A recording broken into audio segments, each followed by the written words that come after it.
Let's start with the Ravens and Bills. Like we said, Derrick Henry, 24 carries, almost 200 yards, a touchdown. He had another touchdown and 3 receptions. I mean, just a massive, massive stretch for the King right now. And, of course, Derrick Henry sits across the top right now of the top fantasy performances from Week 4, Matthew. Yeah, a bunch of these guys had unbelievable games. We'll get into it. Justin Fields, by the way, he's one of the guys that slapped me around like a grape. We'll talk about Nico Collins. I think if we drafted again today, is there a wide receiver you're taking over Nico Collins? I'm not convinced there is. So. DeAndre Swift, who we all thought was dead, we're done with DeAndre Swift. He has a monster game. In a game where Roshan Johnson scored a touchdown. That's what's even crazier. The whole Bears game was sort of crazy. You saw my guy, number 5, Jaden Daniels, on that list. Well, Dontavian Wicks gets an opportunity with the unfortunate injury to Christian Watson. So we'll get into all that. But, yeah, I mean, you had a few names up there that you expected and a lot that you didn't. Indeed. Welcome to Fantasy Football. One last thing from the Ravens game. Mark Andrews, 0 receptions on 1 target. I don't really know what is left to be said about Mark Andrews, who's literally not scoring any points. For the last 2 weeks, he's run 15 routes. He has a total of 2 targets in the last 2 weeks. He's had 0 catches. Now, game script had something to do with this. They clearly came in and said, we're going to run the ball. And they did that effectively with Derrick Henry. You saw Lamar Jackson get involved. But even the underneath stuff, that was like Justice Hill.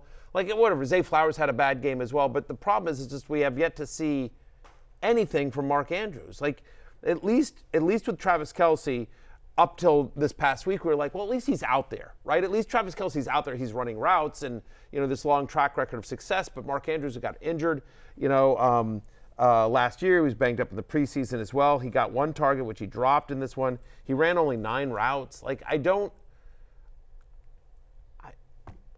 if he was named anything other than Mark Andrews, you would drop him.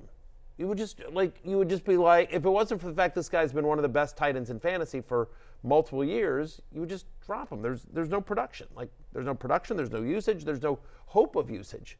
I'm going to look it up. I did a poll on Twitter earlier today. I'm going to see the results of it real quick. I'm going to look at this. Probably should have done this before the show, but what are you going to do? That's all right. I can talk for a bit if you want, Matthew. Please do, if you can. So I think the key is that last night the Ravens played basically as many snaps with 1 wideout on the field as they did with 3. I understand Andrews is a tight end, but I think it just speaks to the identity of this team that, like, this is Lamar Jackson and Derrick Henry. And they were so effective playing that way the past 2 weeks that this is going to be the identity. And outside of that, like, Zay Flowers is clearly the number 1 guy. Isaiah Likely in the first half when the game was in the balance, he was playing more snaps than Mark Andrews. So, yeah, I don't really see what the upside is anymore. And we thought that he might be injured. Maybe he is carrying something, but I guess it doesn't really matter at this point because there's just no production whatsoever. Yeah, I mean, look, whatever. I mean, at this moment, about 9,000 people have voted. I put it up about an hour ago. And 42% of them have said they want to drop Mark Andrews. 52% saying they're benching, but you're keeping him. Only 6% say they still believe. If there is one positive here, it is they're at Cincinnati, then home to Washington, at Tampa Bay, at Cleveland. The next 2, again, I know my Commanders had played good defense yesterday, but generally speaking, those are 2 pretty good matchups.